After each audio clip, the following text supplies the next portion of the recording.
Welcome to RedLine's mobile repair unit. We're very excited to launch our mobile repair unit. This is going to allow us to provide the same great service just to a whole nother level of on-site ISP services. This unit is designed to handle any repairs that we might run into in the field, from your outer shells to your moisture barriers and everything in between. This is a state-of-the-art unit that allows us to fix gear same day after it's been cleaned, dried, finish the inspection process. The repairs will come over, get conducted, the gear's back in service the same day. Hey, good guys, how you doing? This is Howard Priest from RedLine, and I am the Director of Repairs. I'm here to explain this trailer. This is a newly designed trailer that we've developed for repairs on the road, so it's a mobile repair unit. I'm going to go through the equipment and the machinery that we have here. This machine here is our Juki. It is a 1510N-7 pneumatic, so it's run off air pressure. So you can see I don't have to touch anything. This machine is all computerized for automatic back tack to make our lives a little bit easier. So we're not putting our scissors in there to cut threads. So just as a quick rundown, when I say automatic, automatically back tacks, automatically stitches through it.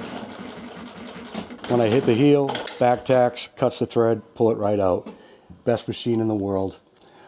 This is what we will be doing 90% of our repair work on.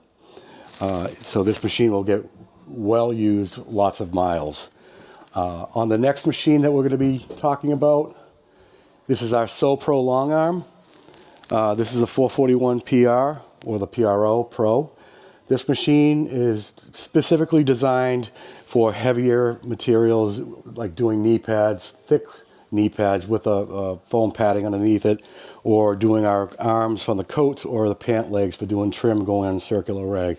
Otherwise, we have to separate everything. It takes more time to actually break the seam down and open it flat.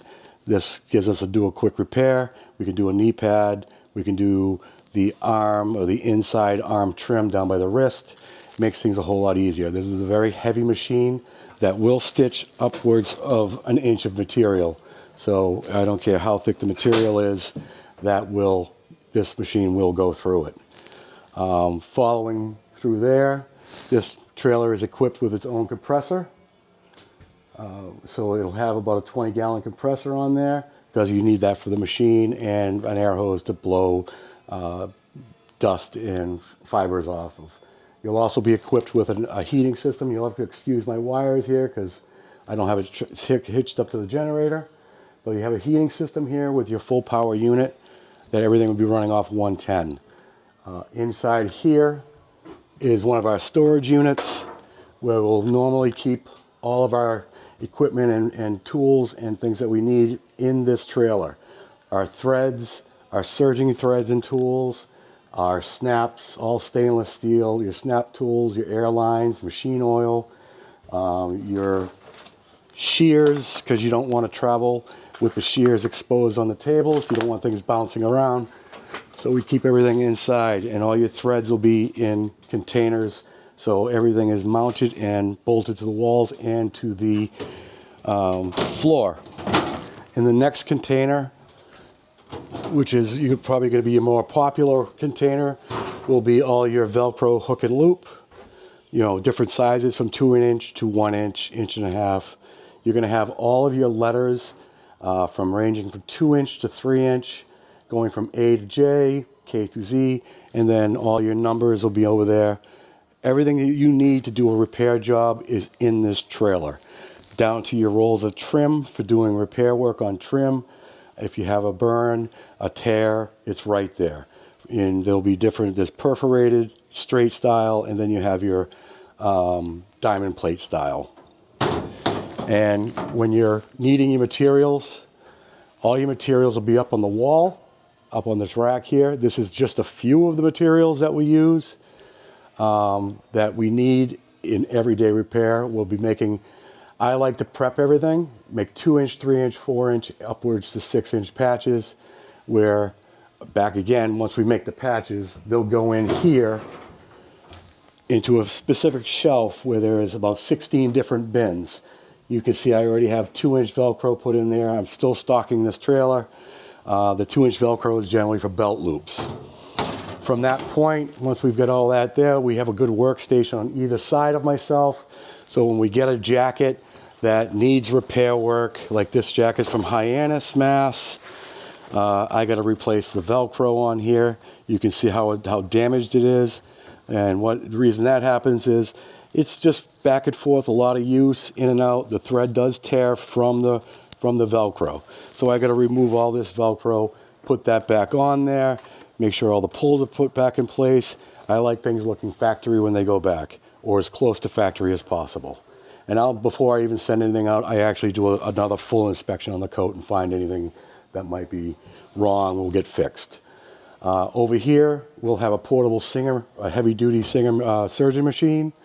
With this application, if we have to tear apart a seam on an inside leg or a jacket seam for a leg, or if we're working on liners, those seams have to be serged. And that's just an easy in and out, cut it in, cut it right out. You don't have to go over the whole exact thing. But everything that you need to do will be in this trailer. So another great workstation. You'll have areas for storage. We'll have bins for repair work coming in and repair work going out. And then over here, we'll have our heat press and moisture barrier testing area. Now our heat press is Gore certified heat press. Everything's digital. You got a timer on there. You set the heat, let it go on. When you're done with your job, when you pull it out, you just slide it off to the right, bring it back down, and just lock it back in place. And it always stays locked in place, especially for transport. And so over here with our moisture barrier, which will be in the trailer as well, this one will be a fully electric one, so it'll be plugged in. You'll have a foot pedal, draw the water up, put your moisture barrier piece right in here to test it with about 2 to 5 pounds of water pressure to see if we have any leaks after we replaced it. Now, when we're fixing a moisture barrier, we will have items like a double-sided moisture tape. This is all waterproof. It needs to be heat pressed. And for small pinholes, we have the patches, which is great because you turn that around. It's a quick, easy fix. You've patched it. You've got 25 seconds invested into it. Underneath will be all your storage on this, so you can keep extra items. When you're not, items that you'll have in there when you're at transport, everything goes inside. And every cabinet locks. And I recommend keeping them locked during transport. All of your tables, your extension tables and workstations are foldable. So if you don't have your bins underneath here and you want to just have a little extra room to maneuver, these bins are great and these tables are awesome. You just pick up, they fold flat onto the wall, giving you excess area. So when you bring your generator in here, because the generator is a portable one, it goes outside while you're running your equipment. Comes in here, you just tie it up against the wall, that way you won't have any movement when you're going around. We like the idea of keeping the rubber floor great and clean, because when you flip the bins over, they don't go anywhere. So they're stuck on the floor. There'll be little areas on the trailer itself. You can generally use a whiteboard labeler and write right on the wall. It whites right off, but we actually put a whiteboard up here just so you can make little notes as you're going along. You'll also, forgot to mention, this trailer is actually equipped with an air conditioning unit that we put in during the build. So summertime you'll be cool, wintertime you can stay warm. And the lighting in this is all LED. All the long lighting will be 110 running off the generator. In transport, you need to get into the trailer. The 12-volt LED lighting system is still functional. So we like to keep that so you have both aspects of what you need to go and run the trailer. But that's about it. That's my trailer. This is my design. I hope you like what you saw. And I'm here for questions.